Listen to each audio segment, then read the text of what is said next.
আমি ঘটনাটা বলি। আমি আমার ওয়াইফের সাথে ফোনে কথা বলেছি। কথা বলার ৫ মিনিটের মধ্যে সে টেলিভিশনে দেখছে আমাকে এয়ারপোর্টে গ্রেফতার করেছে। হুম। সে আমাকে ফের ফোন করলো। বলল যে, "তোমাকে নাকি এয়ারপোর্টে গ্রেফতার করেছে। তুমি আসলে ভালো আছো?" আমি বললাম, "আমি তো এয়ারপোর্টেই যাইনি।" আমি তো টেলিভিশন দেখছি না তখন। আমার ওখানে টেলিভিশন ছিল না আমি যেখানে ছিলাম। তো হুম। বলল যে, "তুমি কি আসলে কি ভালো আছো?" আমি এয়ারপোর্টে যাইনি। আমাকে গ্রেফতার করার প্রশ্ন আসবে কেন? এই যে কতগুলো আগের ফুটেজ দিয়ে এরকম একটা নিউজ করা, এই অর্বাচীনের মতো যে সমস্ত সাংবাদিক এগুলো করেছে আজ পর্যন্ত আমাকে জবাব দিতে হয় এগুলোর। আর আমি অত বোকা নয় যে আমি সেই পরিস্থিতিতে আপনার এয়ারপোর্টে যাব। যেখানে আমার ফোনেই আমি বন্ধ রেখেছিলাম। আমার সমস্ত ফোনগুলোই বন্ধ ছিল। এমনকি ফোন সেট আমার সাথে ছিল না। আমার যে রেগুলার ফোন সেট সেগুলো আমার কাছে ছিল না। কারণ ফোন সেটের মাধ্যমে ফোন বন্ধ থাকলেও ফোন সেটের মাধ্যমে আপনি কোথায় আছেন সেটা ট্র্যাক করতে পারে। হুম। সেজন্য এমনকি আমার ফোন সেটও আমার সাথে ছিল না। আর বলছে যেখানে আমি আমার ফোন সেট আমার সাথে রাখিনি সেখানে আমি এয়ারপোর্ট কি জন্য যাব? এই যে গল্পগুলো বানানো, একেকটা গল্প। আমাদের বিরুদ্ধে নানা গল্প সাজিয়ে পত্র-পত্রিকায় যেভাবে আমাদের চরিত্র হনন করা হয়েছে। আমি আম আ একটু নিশ্চয়ই পরিস্থিতির পরিবর্তন হবে। আমার যে এয়ারপোর্টে যাওয়া সেটি বাংলাদেশের শীর্ষ আপনার টেলিভিশন চ্যানেলগুলো দেখিয়েছে। আমি পরে শুনেছি। আমি হুম, হুম, এখনো হুম। হয়। জুনায়েদ আহমেদ পলক এবং আপনি একসাথে মানে উনি জুনায়েদ পরে অ্যারেস্ট হয়েছেন, আপনি হন নাই। এরকম ব্যাপারটা এসেছিল। আমি কখনো ওখানে যাইনি। These are all মানে ৫ই fake আগস্টের পরে আপনি দেশেই ছিলেন। না ৫ই দেশের আগস্ট বাইরে? সপ্তাহ দেশে ছিলাম। ১ সপ্তাহ দেশে ছিলেন। কয়েক সপ্তাহ। কয়েক সপ্তাহ। আচ্ছা। তার মানে কি আপনি সেপ্টেম্বরে এসে বাইরে সেপ্টেম্বরে বা অক্টোবরের দিকে আমি প্রায় মাসখানেক পরে দেশে এসেছি। দেশের বাইরে আচ্ছা। প্রিয় দর্শক, আমাদের সাথে যে অতিথি আজকে আছেন তিনি হচ্ছেন যে আপনারা সবাই চিনেন। সাবেক পররাষ্ট্রমন্ত্রী হাসান মাহমুদ, ডক্টর হাসান মাহমুদ। ডক্টর হাসান মাহমুদ আমাদের সাথে যুক্ত হওয়ার জন্য আপনাকে স্বাগত এবং আপনাকে আমন্ত্রণ জানাচ্ছি আমাদের আজকের শোতে। আশা করি জি। আমি ১ম এই আপনার কাছে যেটা জানতে চাই, ডক্টর ইউনূস সম্প্রতি লন্ডন থেকে ঘুরে গিয়েছেন এবং লন্ডনে একটি সাক্ষাৎকারে উনি বলেছেন যে আওয়ামী লীগের কর্মকাণ্ড নিষিদ্ধ করা হয়েছে, আওয়ামী লীগকে ব্যান করা হয়নি। তো এই বিষয়ে আপনার কাছে শুনতে চাই যে আওয়ামী লীগের এত নেতাকর্মী, লক্ষ, লক্ষ নেতাকর্মী এবং সমর্থক আছে কোটি, কোটি। কিন্তু সেখানে আওয়ামী লীগের কর্মকাণ্ড নিষিদ্ধর বিষয়টিকে আপনি কিভাবে দেখছেন? প্রথমত আওয়ামী লীগকে নিষিদ্ধ করলে কি আওয়ামী লীগ নিষিদ্ধ হয়ে যায়? আওয়ামী লীগ একটা গণমানুষের দল। এটি কোনো ভুইফোর সংগঠন নয়। গণমানুষ থেকে উঠে এসছে, গড়ে উঠেছে আওয়ামী লীগ। আমাদের দেশের, আমাদের জাতির সমস্ত আন্দোলন, সংগ্রাম, স্বাধিকার আদায়ের আন্দোলন থেকে শুরু করে স্বাধীনতা সংগ্রাম, স্বাধীনতা যুদ্ধে আওয়ামী লীগ নেতৃত্ব দিয়েছে জাতির পিতা বঙ্গবন্ধু শেখ মুজিবুর রহমানের নেতৃত্বে। এবং আওয়ামী লীগ তো স্বাধীনতার পরে যতগুলো নির্বাচন হয়েছে, যদি বিশ্লেষণ করেন সংসদ নির্বাচন এবং সবগুলো যদি গড় করেন তাহলে আপনি দেখতে পাবেন আওয়ামী লীগের সমর্থক সংখ্যা হচ্ছে পার্সেন্টেজ ওয়াইজ আওয়ামী লীগের সমর্থক দেশের ৪০ থেকে ৫০% মানুষ। হুম, ২০০৮ আমরা ৫০%-এরও বেশি, প্রায় ৬০%-এর কাছাকাছি ভোট পেয়েছিলাম। বাংলাদেশে আজকে যদি মানুষকে জিজ্ঞেস করেন, অনলাইনে নানা জরিপ দেখেন, আমি অনলাইনের জরিপের উপর ভিত্তি করে বলছি না। আজকে হুম। যদি জিজ্ঞেস করেন একেবারে সাধারণ মানুষ থেকে শুরু করে গৃহিণী থেকে শুরু করে ছাত্র সবাই বলবে যে আগেই ভালো ছিলাম, শেখ হাসিনাই ভালো ছিল, এই কথা সবাই বলবে। কিন্তু আপনি ২০০৮ এর কথা বলছেন। কিন্তু ২০১৪, আমি ১৮, ২৪ এর নির্বাচনের কথা বলছেন না কিন্তু। সেখানে তো আরো বেশি পার্সেন্টেজ হয়েছে।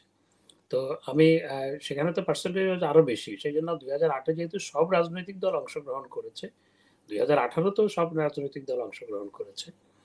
কিন্তু সেই নির্বাচন নিয়ে যেহেতু অনেক প্রশ্ন আছে, ২০০৮-এর নির্বাচন নিয়ে তো প্রশ্ন নেই। সেই হুম, জন্যই আমি ২০০৮-এর নির্বাচনের রেফারেন্স দিচ্ছি। তো এরকম একটা দল, যেই দল দেশের প্রায় ৫০% মানুষের সমর্থন এনজয় করে এই দলের প্রতি। এমনকি এখন আওয়ামী লীগের অ্যাপ্রুভাল রেট বা শেখ হাসিনার অ্যাপ্রুভাল রেট অনেক হাই, সেটি ৭০-৮০%। সেই দলকে, সেই দলের কর্মকাণ্ড নিষিদ্ধ করা আর দল তো কর্মকাণ্ডের মাধ্যমেই বাঁচে। তো হুম। এইটির মধ্যে খুব একটা পার্থক্য নেই। এটি আসলে মানুষের কণ্ঠ রোধ করে রাখা ছাড়া অন্য কোনো কিছু নয়। এবং এটি মানুষের গণতান্ত্রিক অধিকার হরণ, মানুষের কণ্ঠরোধ, ফ্রিডম অফ স্পিচের উপর আঘাত। এবং গণতান্ত্রিক ব্যবস্থার উপর আঘাত, সবকিছুর উপর আঘাত এবং মানবাধিকারের উপর আঘাত। তো এটি এটি আসলে বাট আওয়ামী লীগকে কর্মকাণ্ড নিষিদ্ধ করে আওয়ামী লীগের কর্মকাণ্ড কখনো দমিয়ে রাখা যাবে না। আওয়ামী লীগের কি কর্মকাণ্ড বাংলাদেশে বন্ধ আছে নাকি অন্য কোথাও বন্ধ আছে?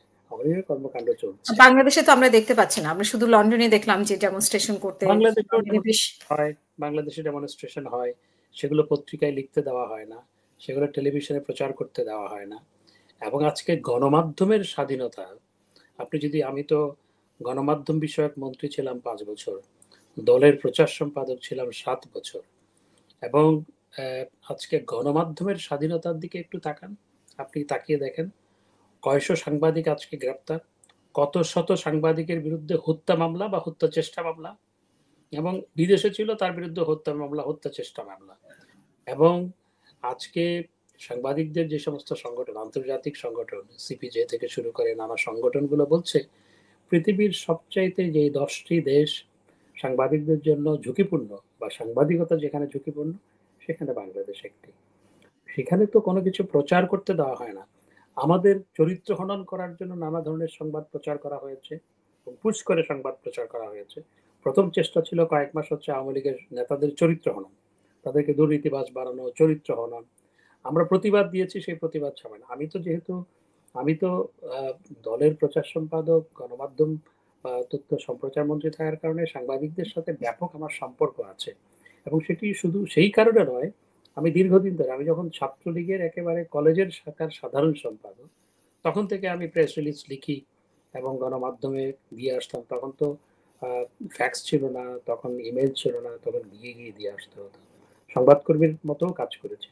সুতরাং আমার সাথে দীর্ঘ 40, 45, 46 বছরের একটা সম্পর্ক আছে গণমাধ্যমের সাথে। তো তারা কিন্তু বলে, গণমাধ্যমের কথা যদি আসে তাহলে তো বলে যে আমি একটু 15 বছরে আমি অনেকেই কথা বলতে পারেনি। আমি যারা একটু এখন কথা বলতে পারছে, আবার অনেকে এখন কথা বলতে পারছে না। মানে স্বাধীনভাবে নিউজ প্রকাশ করতে পারছে না। সেরকমও তো একটু বলি। তো তাদের বক্তব্য হচ্ছে যখন আমরা রিজয়েন্ডার দিয়েছি, তা তখন বললো যে আমাদের রিজয়েন্ডার ছাপাতে নিষেধ আছে, পারবো না। আমাদের সময় কেমন ঘটেছে, রিজয়েন্ডার দিলে রিজয়েন্ডার পত্রিকা ছাপায় নাই বা সরকার থেকে নিষেধ করা হয়েছে। আমি আমি যখন তথ্য সম্প্রচার মন্ত্রী ছিলাম তখন আমার বিরুদ্ধে পত্রিকা নিউজ করতো, টেলিভিশনও নিউজ হয়েছে। এখন তথ্য সম্প্রচার মন্ত্রী বা কোনো মন্ত্রীর বিরুদ্ধে, উপদেষ্টার বিরুদ্ধে নিউজ, উপদেষ্টাকে প্রশ্ন করেছে, সেই জন্য সাংবাদিকের চাকরি চলে গেছে। এটি বাংলাদেশের ইতিহাসে কখনো ঘটেছে কি? এমনকি পাকিস্তান আমলে, আইয়ুব খানের আমলেও কি ঘটেছে যে ক্ষমতাসীন কাউকে প্রশ্ন করার কারণে তার চাকরি চলে গেছে? এবং এইভাবে সাংবাদিকদেরকে গণহারে হত্যা মামলা দেওয়া, গ্রেফতার করা, এটি কি আমাদের দেশে কখনো ঘটেছে? কখনো ঘটেনি।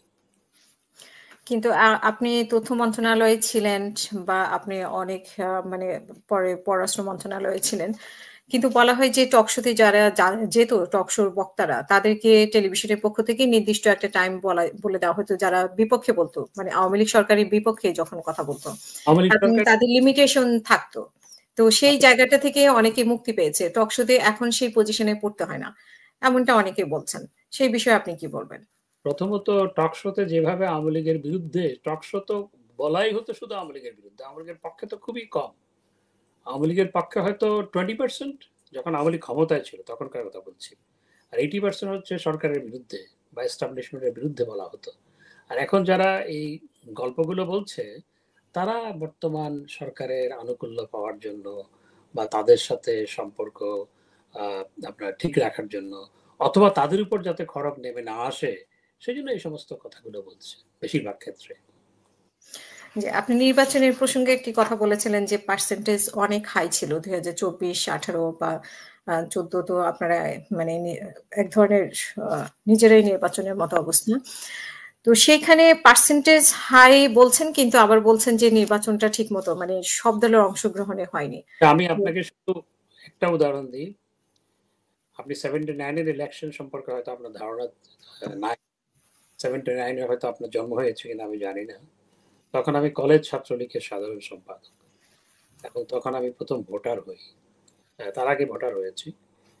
তো এখন 79-এর ইলেকশনে যখন আওয়ামী লীগের সবচেয়ে, বঙ্গবন্ধুর হত্যাকাণ্ডের পর আওয়ামী লীগের কর্মকাণ্ড 77 সালে শুরু হয়, এরপরে ৭৬ সালে শুরু হয় সীমিত আকারে, তারপর ৭৭ সালে।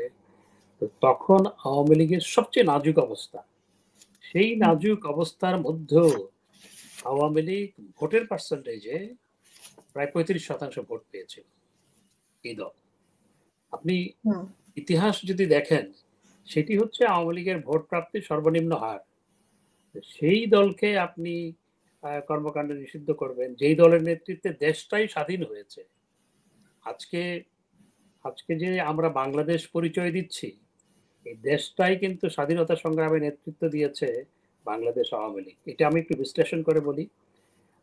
যখন ৭১ সালে কিন্তু একটি সরকার ছিল, যেটিকে মুজিবনগর সরকার বলা হয়, যেটি বাংলাদেশের প্রথম সরকার।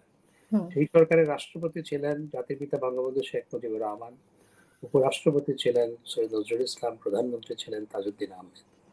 তাদের নেতৃত্বে সরকার ছিল। সেই সরকারে আমরা মুক্তিযুদ্ধের সেক্টর কমান্ডারের কথা বলি না, সেই সরকারেই কিন্তু মুক্তিযুদ্ধের সমস্ত সেক্টর কমান্ডারদের নিয়োগ দিয়েছিল। প্রত্যেক সেক্টর কমান্ডার ৪০০ টাকা করে ভাতা পেত সেই সরকারের কাছ থেকে। এবং দেশ ১৬ই ডিসেম্বর স্বাধীনতা অর্জনের পর সেই সরকার যুদ্ধকালীন সময়ে কলকাতায় স্টেশন ছিল, সেই সরকারেই এসে কিন্তু দেশ পরিচালনা শুরু করেছিল।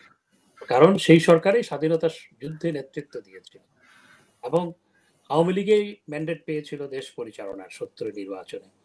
সুতরাং যেই দলের নেতৃত্বে দেশের স্বাধীনতা এসেছে, যেই দল এই দেশের স্বাধীনতা সংগ্রামে নেতৃত্ব দিয়েছে, আপনি সেই দলের কর্মকাণ্ড নিষিদ্ধ করে দিলেন।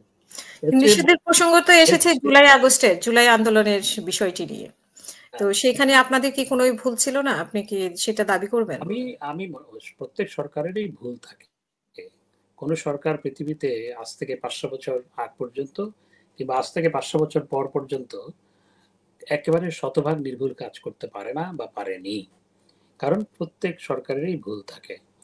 আমাদেরও নানা ভুল ছিল সরকার পরিচালনা করার ক্ষেত্রে। কিন্তু এই ভুল ভ্রান্তির মধ্য দিয়েও যেটি সত্য, সেটি হচ্ছে বাংলাদেশ স্বল্পোন্নত দেশ থেকে মধ্যম আয়ের দেশে উন্নীত হয়েছে। বাংলাদেশ $৮০ বিলিয়ন অর্থনীতি থেকে সেটি প্রায় $500 বিলিয়ন অর্থনীতিতে উপনীত হয়েছে। বাংলাদেশের মানুষের পার ক্যাপিটা ইনকাম $৫০০ থেকে সেটি প্রায় $৩,০০০ উন্নীত হয়েছে। দারিদ্র ৪১% থেকে সেটি ১৮% নেমে এসছে। অতি দারিদ্র ২২% থেকে ৫% নেমে এসছে। এই ভুলভ্রান্তির মধ্যে সেখানে আপনি দুর্নীতির বিষয়টা কি বলবেন? আসছি, একটি একটি বলি আমি। এবং এবং হ্যাঁ, সবসময়ই দুর্নীতি ছিল। আমাদের সরকারের সময়ে দুর্নীতি ছিল না তা নয়। মার্কিন যুক্তরাষ্ট্রেও দুর্নীতি আছে, যুক্তরাজ্যেও দুর্নীতি আছে এবং প্রত্যেক দেশেই কম বেশি দুর্নীতি আছে। স্ক্যান্ডিনেভিয়ান কান্ট্রিগুলোতে একটু কম আছে, কিন্তু সব দেশেই কম বেশি দুর্নীতি আছে। আমাদের সময়ে যে দুর্নীতি ছিল না তা নয়, কিন্তু দুর্নীতির অপরাধে আমাদের এমপিরা জেলে গেছে আমরা সরকারে থাকাকালীন। আমাদের এমপিদের বিরুদ্ধে মামলা হয়েছে। হ্যাঁ, আমরা সরকারে থাকাকালীন দুর্নীতি দমন কমিশন স্বাধীনভাবে কাজ করত। সুতরাং আহ, দুর্নীতি ছিল। হ্যাঁ, সেটা হয়তো আমরা আরো বেশি একটু লাগাম টেনে ধরতে পারতাম। মাননীয় প্রধানমন্ত্রীর প্রচেষ্টা সবসময় ছিল, কিন্তু প্রধানমন্ত্রী একার পক্ষে সবকিছু করা সম্ভবপর না। সুতরাং ছিল। এবং আজকের কথা শুনুন, আজকে একজন এপিএস এর মাত্র ৬ মাসে কি আমরা কাহিনী শুনছি, আর অন্যান্য কাহিনীগুলো কি শুনছি। আমরা তো প্রায় ১৬ বছর ক্ষমতায় ছিলাম, বা ১৬.৫ বছর, ১৬.৫ বছরের একটু বেশি। মাত্র ৬ মাসে যা ঘটেছে সেটির সাথে ১৬ বছর, ১৬.৫ বছরের একটু তুলনা করুন। তো দুর্নীতি যে ছিল না তা নয়। তবে আমাদের যে জুলাই আগস্টের যে আন্দোলন, সেখানে আমাদের কি ভুল ছিল? অবশ্যই আমাদের ভুল ছিল। আমি মনে করি যে শুরুতেই যদি ছাত্রদের সাথে আমরা আলোচনা করে বিষয়টিকে পুরোপুরিভাবে আদালতের উপরে ছেড়ে না দিয়ে ছাত্রদের সাথে আলোচনা করে সমাধান হতো, তাহলে যারা কুচক্রী ছিল, যাদের রাজনৈতিক উদ্দেশ্য ছিল, যারা ছাত্রদেরকে রাজনৈতিক উদ্দেশ্যে ব্যবহার করেছে, তারা সেই সুযোগটি পেত না। এটি অবশ্যই আমাদের ভুল ছিল। তো সেখানে আপনি কি মনে করেন যে আপনাদের সেই কারণে ক্ষমা চাওয়া উচিত? মানে জুলাই আগস্টে যা ঘটেছে, এতজনের প্রাণ গেল, এখনো হসপিটালে পড়ে আছে। আ যাদের বাচ্চারা মারা গিয়েছে তারা এখনো কান্নাকাটি করে। আমাদের সাথে লাইভে আসে। তো আমি প্রচন্ড একটু কষ্টের আমি বিষয়। আমি এ ব্যাপারে একটু বিশ্লেষণ করি। এখন ছাত্রদের ঘরের মধ্যে আপনার সাইলেন্সার ফিট করা ওই যে আপনার দূরবীন ফিট করা অস্ত্র পাওয়া যাচ্ছে, যে অস্ত্র জুলাই আগস্টে ব্যবহার ছাত্রদের বাড়িতে, এই সরকারই উদ্ধার করছে, সেনাবাহিনী উদ্ধার করছে। এবং আজকে যে মৃত্যুর প্রথমে বলা হলো যে 200 জনের মতো মারা গেছে, তারপর বলে 400 জন, তারপর বললাম দেখলাম 800 জন, তারপর বলে 1400 জন, তারপর বলে 2000 জন, কোনো তালিকা নাই।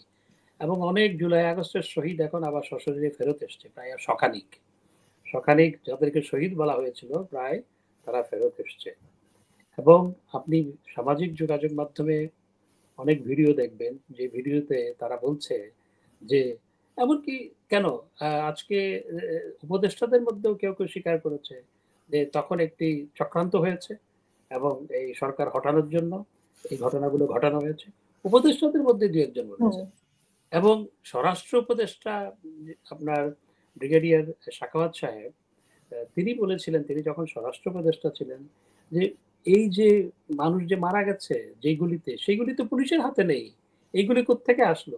এটি বলার 2 দিনের বা 3 দিনের মাথায় তাকে সরিয়ে দেওয়া হলো। তা আসলে ঘটনাগুলো কে ঘটিয়েছে?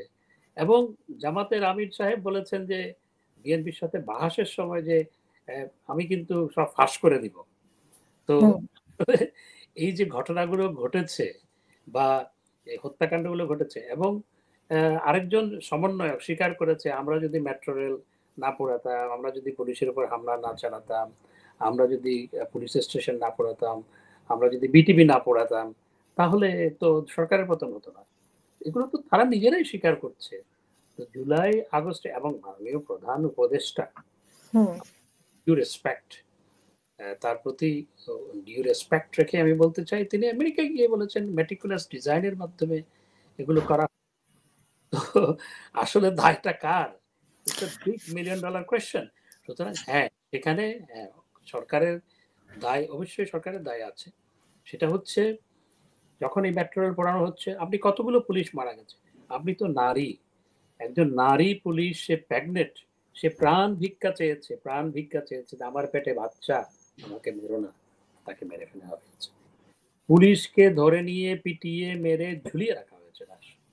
আমাদের নেতা কর্মীদের আপনার অনেককেই পিটিয়ে ঝুলিয়ে রাখা হয়েছে রংপুরে, গাজীপুরে, বিভিন্ন জায়গায় পিটিয়ে। আজ বাংলাদেশের যে কোনো সভ্য সমাজে কোনো একটি কুকুরকেও যদি কেউ পিটিয়ে মারে, মানুষ কিন্তু প্রতিবাদ করে। এবং বাংলাদেশে জুলাই আগস্টে আমাদের নেতা কর্মীদের এবং পুলিশকে পিটিয়ে মেরে লাশ ঝুলিয়ে রাখা হয়েছে। এই যে বিভৎসটা, এটা তো আমরা আফগানিস্তানে দেখেছি। কারা এই ঘটনাগুলো ঘটিয়েছে এবং কারা মেটিকুলাস ডিজাইন করেছে, আজকে তো আস্তে আস্তে কথাগুলো ফাঁস হচ্ছে। আমাদের ব্যর্থতা হচ্ছে, আমাদের ব্যর্থতা হচ্ছে আমরা সেই ষড়যন্ত্র শনাক্ত করতে পারিনি, আমরা সেই ষড়যন্ত্রকে মোকাবেলা করতে পারিনি, এবং সময় মতো আমরা ছাত্রদের সাথে বসে জিনিসটা সমাধান করতে পারিনি। আর এখানে আমার একটি প্রশ্ন, যে যেখানে সরকার কোটা বাতিল করেছিল, সেখানে হাইকোর্টের একটা বেঞ্চ কেন স্বপ্রণোদিত হয়ে আপনার একটা আপিলের প্রেক্ষিতে, অবশ্য একটি পিটিশনের প্রেক্ষিতে করেছে, তো কেন তারা এই কোটা পদ্ধতি বাতিলের রায় দিল? আমার তো মনে হয় ষড়যন্ত্রের সাথে তারাও যুক্ত ছিল, এই ধরনের আনরেস্ট করার জন্য তারাও যুক্ত ছিল। আপনি যে কথাগুলো বলেছেন যে আপনি যেটা দেখেছেন বা শুনছেন, এখন শুনছেন জুলাইয়ের আন্দোলনকে নিয়ে ঘিরে, কিন্তু আমরা তো এটাও দেখেছি স্বরাষ্ট্র মন্ত্রীকে বলতে, একজন পুলিশ কর্মকর্তা বলছেন যে একটা মারলে একটা যায়, বাকিটা যায় না। তো উনি তো এটা শুনছিলেন, এই চিত্র তো আমরা দেখেছি। তো সেটা কি বর্ণনা দেবেন? দেখুন, পুলিশ যখন আক্রান্ত হয়েছে, আপনি যখন আক্রান্ত হন, তখন আপনার কিন্তু সেলফ ডিফেন্সের অধিকার আছে আইন অনুযায়ী, বাংলাদেশের আইন অনুযায়ী, ইউকের আইন অনুযায়ী, যে কোনো দেশের আইন অনুযায়ী। আপনাকে কেউ যদি মারতে আসে, আপনি আত্মরক্ষার্থে আপনি কিন্তু প্রতিপক্ষকে আক্রমণ করতে পারেন। পুলিশ সেই ক্ষেত্রে যখন আক্রান্ত হয়েছে, যখন রাষ্ট্র আক্রান্ত হয়েছে, রাষ্ট্রীয় সম্পত্তি আক্রান্ত হয়েছে, পুলিশ নিজে আক্রান্ত হয়েছে, তখন পুলিশকে ব্যবস্থা গ্রহণ করতে হয়েছে। তখন কি পুলিশ মানে গুলি চালানোর জন্য অনুমতি দেওয়া হয়েছে, এবং সে একটা গুলি করলে যদ্দূর জানি মাননীয় প্রধানমন্ত্রী সবসময় গুলি চালানোর বিপক্ষে ছিল, আমি জেনে বলছি, সবসময় এই বল প্রয়োগের বিপক্ষে। কিন্তু 5ই আগস্টে তো আমরা জানি যে সেনাপ্রধান রাজি হয়নি দেখেই মানে ওনাকেও রিকোয়েস্ট করা হয়েছিল। এগুলো গল্প, এগুলো আপনি কোত্থেকে শুনেছেন? সেনাপ্রধান আপনাকে বলেছে না কে বলেছে? এই যে গল্পগুলো ছড়িয়ে দেওয়া হয়, তো মাননীয় প্রধানমন্ত্রী তো চাইলে ক্ষমতায় থাকতে পারতো, আরো বল প্রয়োগ করে ক্ষমতায় থাকতে পারতো। তিনি যদি ডাক দিত আওয়ামী লীগের সমস্ত নেতাকর্মীদের তোমরা ঢাকায় আসো, গণভবনের চারপাশে আসো, আসতো না? অবশ্যই আসতো। মাননীয় প্রধানমন্ত্রী আমাকে নিজে বলেছেন যে আমি এই ধরনের রক্তপাতের মধ্যে ক্ষমতায় থাকতে চাই না, আমাকে নিজে বলেছেন। সুতরাং তিনি যদি চাইতেন তিনি কিন্তু আরো বল প্রয়োগ করে ক্ষমতায় থাকতে পারতেন। তিনি চান নাই দেশে এই হানাহানি অব্যাহত থাকুক, সেজন্যই তিনি ক্ষমতা ত্যাগ করার সিদ্ধান্ত গ্রহণ করেছিলেন, যদিও বা তিনি আনুষ্ঠানিকভাবে পদত্যাগ করেন নাই। পদত্যাগ করেননি বলতে যেটা আমরা মাঝখানে শুনেছি যে পদত্যাগ পত্র নেই বা সাইন করেননি, সেই বিষয়টি কি আপনি বলছেন নাকি উনি? না, তিনি যে পদত্যাগ করেছেন সেটির অর্থাৎ অডিও অর লিখিত কোনো কিছু তো নাই। এটা তো মাননীয় মহামান্য রাষ্ট্রপতিও বলেছেন যে তার কাছে কোনো লিখিত ডকুমেন্ট নেই। আপনার কি মনে হয় যে আগামী নির্বাচনের কথা বলা হচ্ছে, আলোচনা হচ্ছে যে ফেব্রুয়ারিতে নির্বাচন হবে, এই নির্বাচনে আওয়ামী লীগের কোনো সুযোগ আছে কিনা? যদিও এখানে বলা হচ্ছে যে বিচার এবং সংস্কারের কথাটা উল্লেখ আছে, তো বিচার শেষ না হওয়া পর্যন্ত আওয়ামী লীগের কর্মকাণ্ড নিষিদ্ধ। সেই প্রেক্ষাপটে নির্বাচনের বিষয়ে আওয়ামী লীগের কি ভাবছেন বা কি? আমাদের মানে প্রধান উপদেষ্টাও কয়েকদিন আগে বলেছিলেন যে আওয়ামী লীগের সিদ্ধান্ত নিতে হবে তারা নির্বাচনে আসবে কি আসবে না। তো সমস্ত প্রেক্ষাপট মিলে আপনি কি বলবেন নির্বাচনের বিষয়ে, আগামী নির্বাচনে? দেখুন, প্রথমত ফেব্রুয়ারিতে নির্বাচন করার ঘোষণা এখনো সরকার দেয়নি, কিন্তু সরকার এখনো পর্যন্ত সরকারের পক্ষ থেকে যে ঘোষণা আছে সেটা হচ্ছে এপ্রিলের প্রথমার্ধে নির্বাচন হবে। এবং এখানে বিএনপির ভারপ্রাপ্ত মহাসচিবের সাথে লন্ডনে বিএনপির ভারপ্রাপ্ত চেয়ারম্যানের সাথে বৈঠক করে যেটি বলা হয়েছে, যদি এই হয় তাহলে ফেব্রুয়ারির প্রথমার্ধে নির্বাচন হতে পারে, সেই কথা বলেছে। সেটি বলে যাওয়ার পর কিন্তু এখনো পর্যন্ত সরকারের পক্ষ থেকে সেটির সপক্ষে কোনো কিছু বলা হয়নি। সুতরাং আমি প্রচন্ডভাবে সন্দিহান আসলে ফেব্রুয়ারিতে কোনো নির্বাচন আদৌ হতে যাচ্ছে কিনা। এটি একটি প্রথম। সেখানে যৌথ বিবৃতিতে যেটা বলা হয়েছে, যৌথ বিবৃতিতে বলা হয়েছে যে বিচার যদি হয়, এই সংস্কার যদি হয় এবং সবকিছু অনুকূলে থাকে, আরো precondition, there are many conditions, and এই কন্ডিশনগুলো যদি ফুলফিল হয় তাহলে ফেব্রুয়ারির প্রথমার্ধে নির্বাচন করা যেতে পারে। হবে এটা বলা হয়নি, করা যেতে পারে। কিন্তু সেটির সেই ঘোষণা দেওয়ার পর তারপর কিন্তু গিয়ে এখনো পর্যন্ত সরকারের পক্ষ থেকে কিছুই বলা হয়নি। তো আমি মনে করি যে সরকারের আসলে সেই সময় নির্বাচন দেওয়ার কতটুকু ইচ্ছা আছে, that is a big question প্রথমত। আর বিএনপি যেটি সন্দেহ করছে সেটা এপ্রিল মাস হচ্ছে নির্বাচনের জন্য কখনো উপযোগী সময় নয়। তো কেন এপ্রিল মাসকে বেছে নেওয়া হলো? 28শে এপ্রিল ঘূর্ণিঝড় হয়েছিল, আপনার মনে আছে? 91 সালে মনে আছে, এরকম পরিস্থিতি আমি থাকে। শেষ করে নিই, আপনার প্রশ্নের উত্তর কিন্তু আমি দেইনি এখনো। তো সরি, কারণে একটু এখন এবং এই নির্বাচন, যে নির্বাচনে যদি নির্বাচন হয়, আওয়ামী লীগকে বাদ দিয়ে কোনো নির্বাচন হলে সেটিতে কখনো গ্রহণযোগ্য হবে না। যেই দলের পক্ষে প্রায় 50% মানুষ, যেই দলকে কোটি কোটি মানুষ যেই দলকে সমর্থন করে, যেই দল দেশের স্বাধীনতা সংগ্রামে নেতৃত্ব দিয়েছে, সেটিকে বাদ দিয়ে যদি কোনো নির্বাচন হয়, সে নির্বাচন প্রথমত জাতীয় এবং আন্তর্জাতিকভাবে গ্রহণযোগ্য হবে না। দ্বিতীয়ত সেই নির্বাচনের মাধ্যমে কোনো সরকার গঠিত হলো সেটির স্থিতিশীলতা নিয়ে সবসময় প্রশ্ন থাকবে, দেশের স্থিতিশীলতা নিয়ে সবসময় প্রশ্ন থাকবে। সুতরাং তবে আজকের প্রেক্ষাপটে আওয়ামী লীগকে তো নির্বাচন অংশগ্রহণ করার কোনো সুযোগ নেই। আর আওয়ামী লীগের প্রতি যে পরিমাণ হোস্টাইল আচরণ, প্রথমত আওয়ামী লীগের কর্মকাণ্ড নিষিদ্ধ করা হয়েছে। আর আওয়ামী লীগকে যদি হাত পা বেঁধে বলা হয় পুকুরে ঝাঁপ দাও, তাহলে তো আওয়ামী লীগ সেই ক্ষেত্রে পুকুরে ঝাঁপ দিতে পারে না, সেটিও মাথায় রাখতে হবে। সুতরাং আমি মনে করি যে দেশে নির্বাচন হলে সব দলের অংশগ্রহণে একটি গ্রহণযোগ্য নির্বাচন হওয়া প্রয়োজন। আর সেটি করতে হলে পরে আজকের যে এই প্রশাসন, সে সবার জন্য সমান আচরণ করেন। আজকে দেশ এই প্রশাসন চালাচ্ছে, সেই প্রশাসনকে এখন সবাই সন্দেহের চোখে দেখছে। বিএনপি সন্দেহের চোখে দেখছে, আওয়ামী লীগের প্রতি তারা প্রচন্ড হোস্টাইল, আওয়ামী লীগকে তো তারা প্রতিপক্ষ ভাবছে বা আওয়ামী লীগের কর্মকাণ্ড নিষিদ্ধ করেছে। বিএনপি তাদেরকে বিশ্বাস করে না, এখন এনসিপির মধ্যে বিশ্বাস করে না, আবার জামাতও প্রশ্ন রাখে, এবং সবার আজকে সন্দেহের তীর তাদের দিকে। সুতরাং এই পরিস্থিতিতে এই সরকারের পক্ষে আদৌ নির্বাচন করা বা গ্রহণযোগ্য একটি নির্বাচন করা তো কোনোভাবেই সম্ভবপর নয়। আদৌ নির্বাচন করা কতটুকু সম্ভব সেটি আমি জানি। জাতিসংঘের আবাসিক প্রতিনিধি উনি যেটা বলেছেন অংশগ্রহণমূলক বলতে ওনারা বোঝাচ্ছেন যে জনগণের অংশগ্রহণ, মানে সব দলের অংশগ্রহণ না। তিনি সেটি ঠিক সেভাবে বলেননি। এটি নিয়ে প্রচন্ড সমালোচনা হয়েছে এবং উইদিন ইউএন অলসো তার এই বক্তব্যের জন্য, আমি যতদূর জানি, আমি যেহেতু দেশের পররাষ্ট্র ছিলাম, উইদিন ইউএন এই নিয়ে সমালোচনা হয়েছে। এরপরে তিনি চুপসে গেছেন। আরেকটি বিষয় যেটা নিয়ে আওয়ামী লীগের নিষিদ্ধ নিয়ে প্রশ্ন উঠেছিল বা একটা আন্দোলন হয়েছিল, সেখানে আব্দুল হামিদের চলে যাওয়া। কিন্তু এই নিয়ে আব্দুল হামিদ চলে গিয়েছেন, এটা নিয়ে প্রচন্ড ক্ষোভ প্রকাশ হলো বিভিন্ন মহল থেকে। আবার উনি এবং ওই সূত্র ধরেই কিন্তু আন্দোলনটা হয়েছিল এবং আওয়ামী লীগের কর্মকাণ্ড নিষিদ্ধ করা হয়েছে। আবার কিন্তু আব্দুল হামিদ চলে আসলেন। তো এই বিষয়টাকে আপনি কিভাবে দেখছেন? জনাব আব্দুল হামিদ সাহেব, মহামান্য প্রাক্তন রাষ্ট্রপতি, তিনি কিন্তু চলে যাওয়ার জন্য যাননি। তিনি হাসপাতালে চিকিৎসাধীন ছিলেন। তিনি চিকিৎসা নেওয়ার জন্য ডাক্তারদের পরামর্শে তিনি চিকিৎসা নিতেই গিয়েছিলেন। তিনি পালিয়ে যাওয়ার জন্য যাননি। পালিয়ে যাওয়ার জন্য গেলে উনি এয়ারপোর্ট দিয়ে যেতেন না। এবং কারণ আব্দুল হামিদ সাহেবকে লুকিয়ে এয়ারপোর্ট দিয়ে নেওয়ার কোনো সুযোগ নাই। তো সুতরাং উনি কিন্তু চিকিৎসার জন্যই যাচ্ছিলেন। কিন্তু সেটি নিয়ে যেভাবে একজন সাংবাদিক প্রশ্ন করার পর, আমার প্রশ্ন হচ্ছে যারা যে সমস্ত সাংবাদিক এ নিয়ে আপনার পত্রপত্রিকায় লিখেছেন, তারা সেভাবে লিখলেন কেন? আর দ্বিতীয়ত, এই সাংবাদিকদের প্রশ্ন এবং লেখালেখির প্রেক্ষিতে স্বরাষ্ট্র উপদেষ্টা যেভাবে রিয়াকশন দিলেন, এটি তো অনভিপ্রেত। এখন আব্দুল হামিদ সাহেব প্রমাণ করেছেন যে তিনি আসলে পালিয়ে যাওয়ার জন্য যাননি, তিনি চিকিৎসার জন্য গিয়েছিলেন এবং তিনি চিকিৎসা শেষ করে দেশে চলে এসেছেন।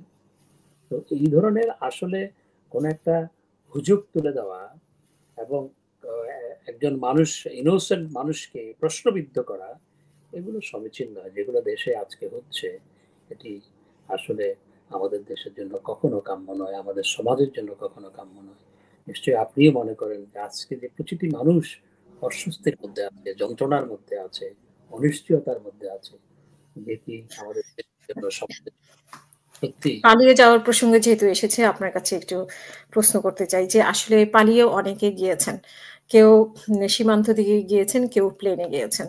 তো সেই প্রসঙ্গে মানে অনেক কড়াকড়ির মধ্যে যারা এয়ারপোর্ট দিয়ে পালিয়ে গিয়েছেন, কিভাবে গেছেন? তার মধ্যে আপনিও একজন, যে পালিয়ে না, আপনি চলে গেছেন দেশের বাইরে। তো সেটা আসলে কিভাবে সম্ভব হয়েছে? আমি কখনো এয়ারপোর্ট যাইনি। এই গল্পগুলো কিছু কিছু সাংবাদিক সাজিয়েছিল। আমি ঘটনাটা বলি। আমি আমার ওয়াইফের সাথে ফোনে কথা বলেছি। কথা বলার 5 মিনিটের মধ্যে সে টেলিভিশনে দেখছে আমাকে এয়ারপোর্টে গ্রেফতার করেছে। সে আমাকে ফের ফোন করলো, বলে যে তোমাকে নাকি এয়ারপোর্টে গ্রেফতার করেছে, তুমি আসলে ভালো আছো? আমি তো এয়ারপোর্টে যাইনি। আমি তো টেলিভিশন দেখছি না তখন, আমার ওখানে টেলিভিশন ছিল না আমি যেখানে ছিলাম। তো বলে যে তুমি কি আসলে কি ভালো আছো? আমি এয়ারপোর্টে যাইনি, আমাকে গ্রেফতার করার প্রশ্ন আসবে কেন?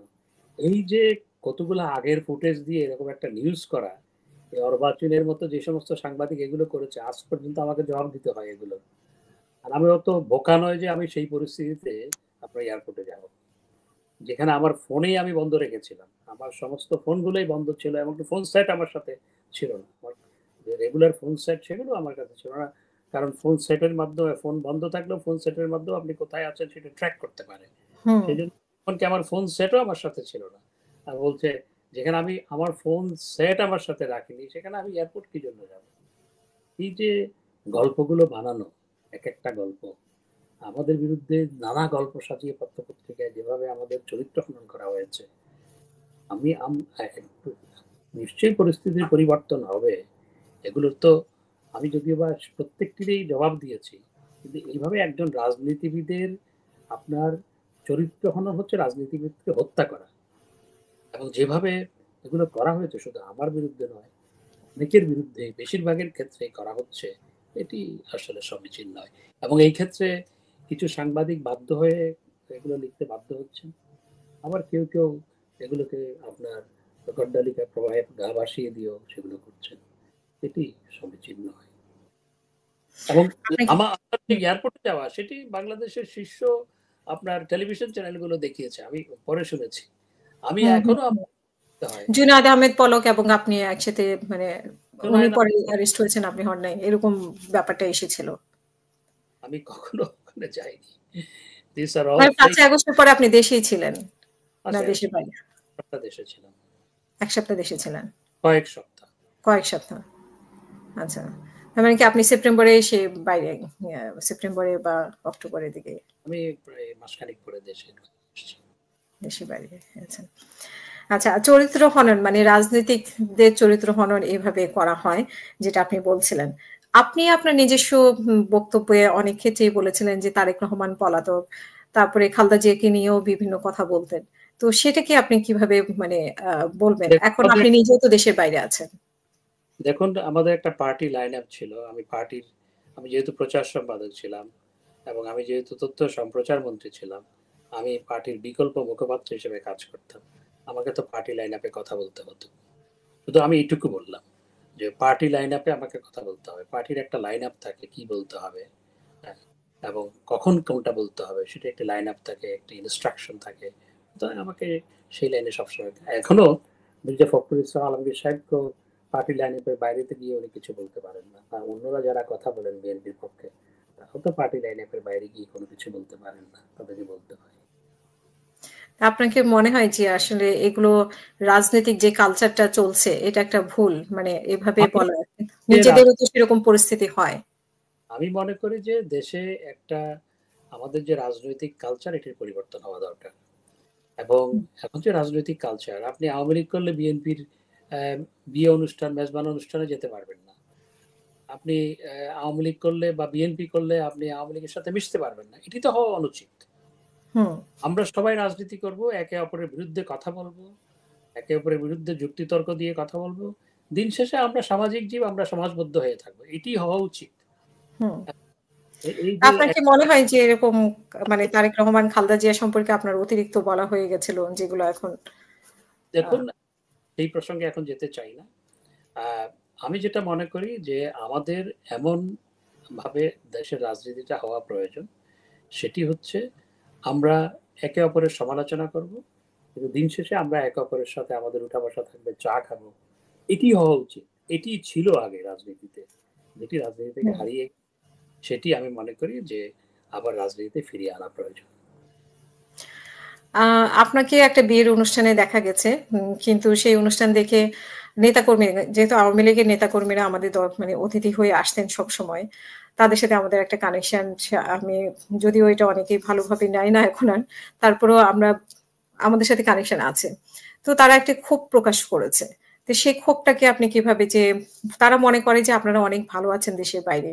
আনন্দ ফুর্তি করছেন। কিন্তু তারা কষ্ট আছে, তারা খেতে পাচ্ছে না, তারা চলাফেরা করতে পারছে না।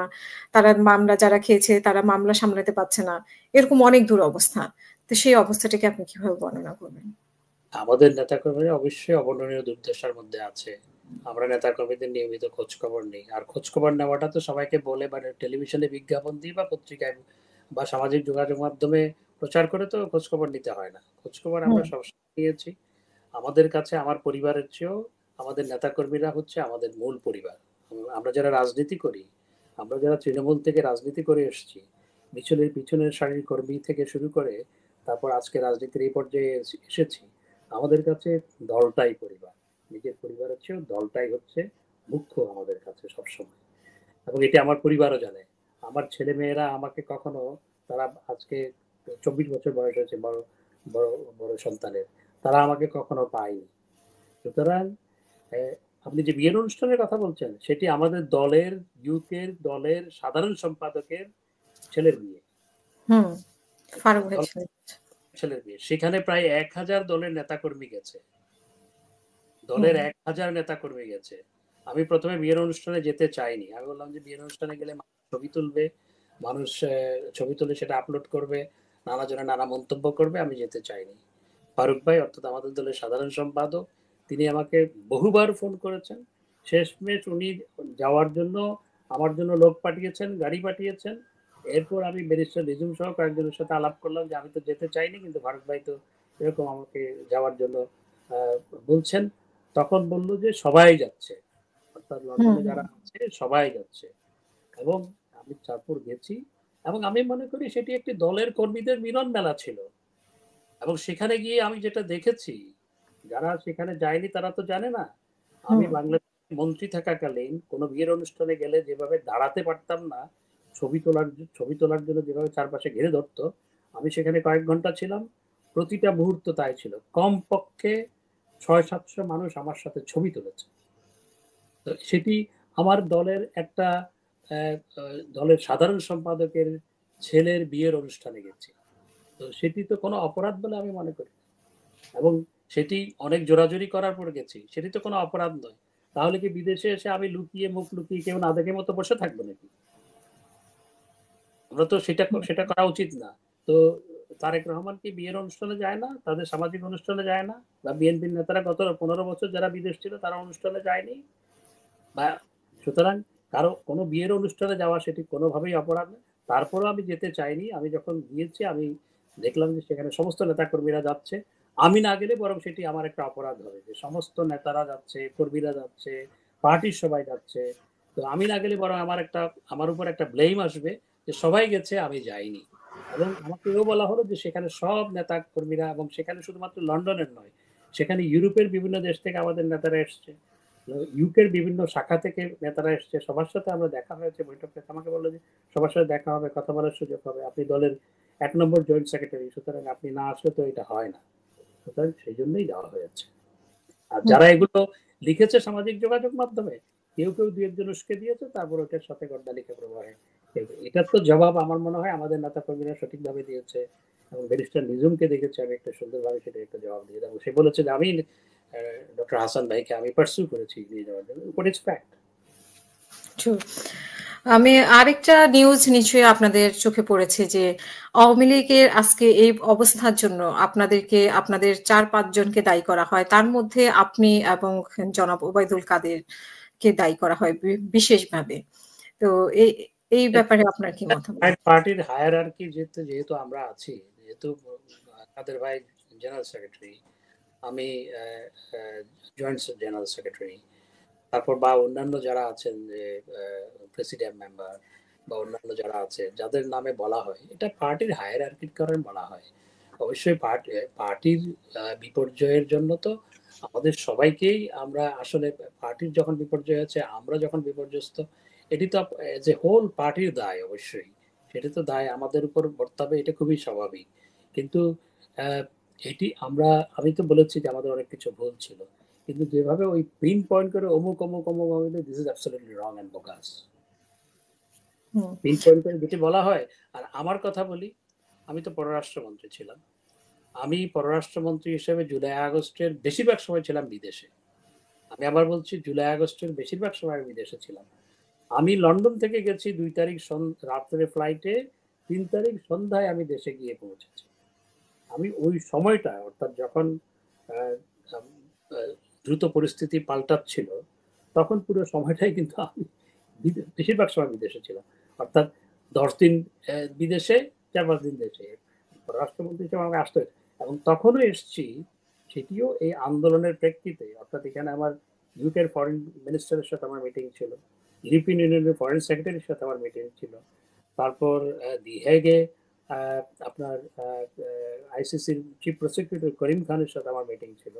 এগুলো জুলাই জুলাই আন্দোলন কেন্দ্রিক বিষয়গুলো ব্রিফ করার জন্যই আমি এসেছিলাম।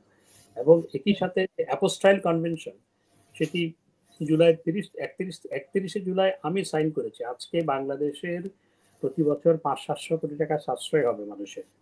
এবং আপনি জানেন যে বিদেশে কোনো ছাত্র আসতে হলে, বিদেশে কোনো কেউ চাকরি নিয়ে আসতে হলে, ফ্যামিলি রিউনিয়ন করতে হলে, তাহলে তাদেরকে আপনার সার্টিফিকেট গুলো বাংলাদেশে টেস্ট করার পর আবার এখানে করতে হতো।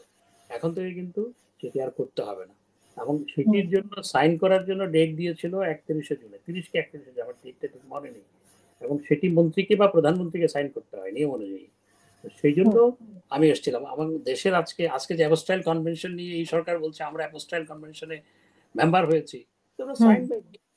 এবং মাননীয় প্রধানমন্ত্রীকে আমি জিজ্ঞেস করেছিলাম যে এই পরিস্থিতিতে আমি যাব কিনা। হুম, তখন মাননীয় প্রধানমন্ত্রী বললো যে এটা তো অত্যন্ত গুরুত্বপূর্ণ, দেশের জন্য লাভ হবে, দেশের মানুষের জন্য লাভ হবে, ইউ শুড গো। লাইক তো ওই সময়টা যেই সময়ে পরিস্থিতিগুলো ঘটেছে, ঘটনাগুলো ঘটেছে, তখন আমি বেশিরভাগ ক্ষেত্রে বিদেশ ছিলাম। ৩ তারিখ সন্ধ্যাবেলায় আমি দেশে গেছি।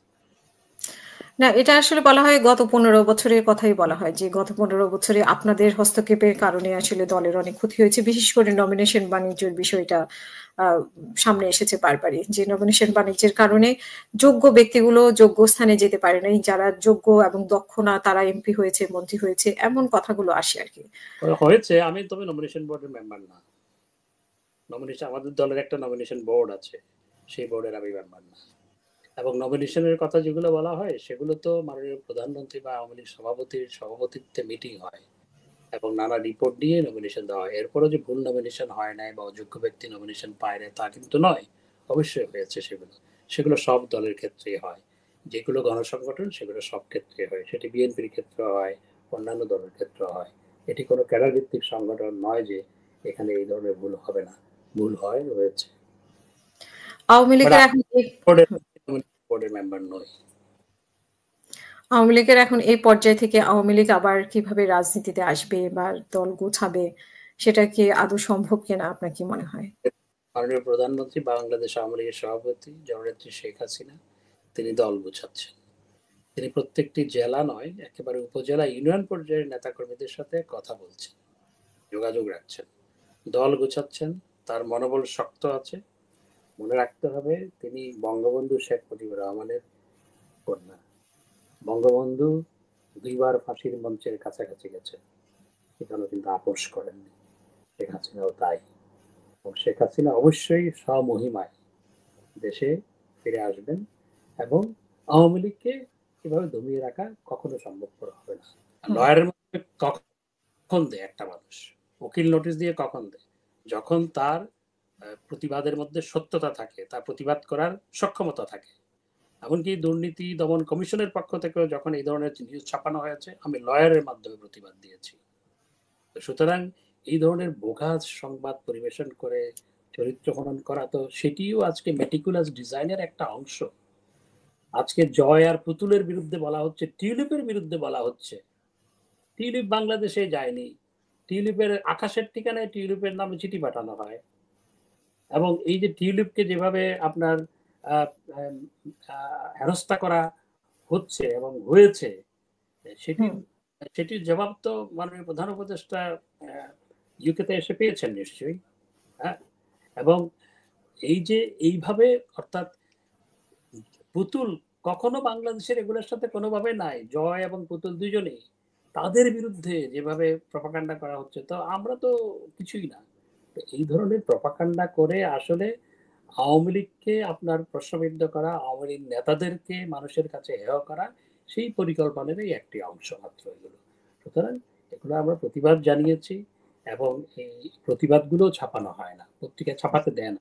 সাংবাদিকরা চাইলেও তাদেরকে ছাপাতে দেয় না। হুম। ডক্টর হাসান মাহমুদ অসংখ্য ধন্যবাদ আমাদের সাথে যুক্ত হওয়ার জন্য। আমরা শেষ করব। আপনার শেষ বক্তব্য প্লিজ। প্রথমত আমি মনে করি যে আজকে যেহেতু আপনি একজন সাংবাদিক, বাংলাদেশে আজকে সাংবাদিকতার গণমাধ্যম প্রচন্ড হুমকির মুখে। বাংলাদেশে আজকে মানবাধিকার বলতে কিছু নেই, কোনো কিছু অবশিষ্ট নেই। এবং আমি মনে করি বাংলাদেশকে এগিয়ে নিয়ে যেতে হলে politics of denial, politics of confrontation and politics of hatred এটি বন্ধ হওয়া দরকার। পলিটিক্স করলে একে অপরের প্রতি ঘৃণা, পলিটিক্স অফ ডিনায়াল, আমি যা বলবো সেটি অপরপক্ষ সবসময় সেটাকে ডিনাই করা, সেই সেই রাজনীতি। অ্যান্ড পলিটিক্স অফ কনফ্রন্টেশন, একে অপরের সাথে কনফ্রন্ট করা, এই রাজনীতির অপসারণ হওয়া দরকার। পলিটিক্স অফ এঙ্গেজমেন্ট এবং পলিটিক্স অফ আপনার একসাথে সবাই মিলে কাজ করার রাজনীতি এবং দেশকে সবাই মিলে একসাথে এগিয়ে নিয়ে যাওয়ার রাজনীতি দরকার। এবং আমি মনে করি যে একটা ন্যাশনাল রিকনসিলিয়েশন দরকার দেশে, না হয় দেশকে এগিয়ে নিয়ে যাওয়া যাবে না। যেভাবেই হোক এভাবে যদি চলতে থাকে দেশ এগিয়ে, আজকে একদল গেছে চর দখলের যে রাজনীতি, এটি বন্ধ হওয়া দরকার। একদল গেলে আরেক দলকে ঠেঙ্গিয়ে দেশ থেকে, মহল্লা থেকে বের করে দিবে, আবার আরেক দল এসে চর দখল করবে, আবার আরেক দল আসবে। এই রাজনীতির চির অবসান হওয়া দরকার। আমি মনে করি সেটি যদি আমরা করতে পারি তাহলে দেশকে এগিয়ে নিয়ে যেতে পারবো আমরা। ধন্যবাদ। অসংখ্য ধন্যবাদ আমাদের সাথে যুক্ত হওয়ার জন্য।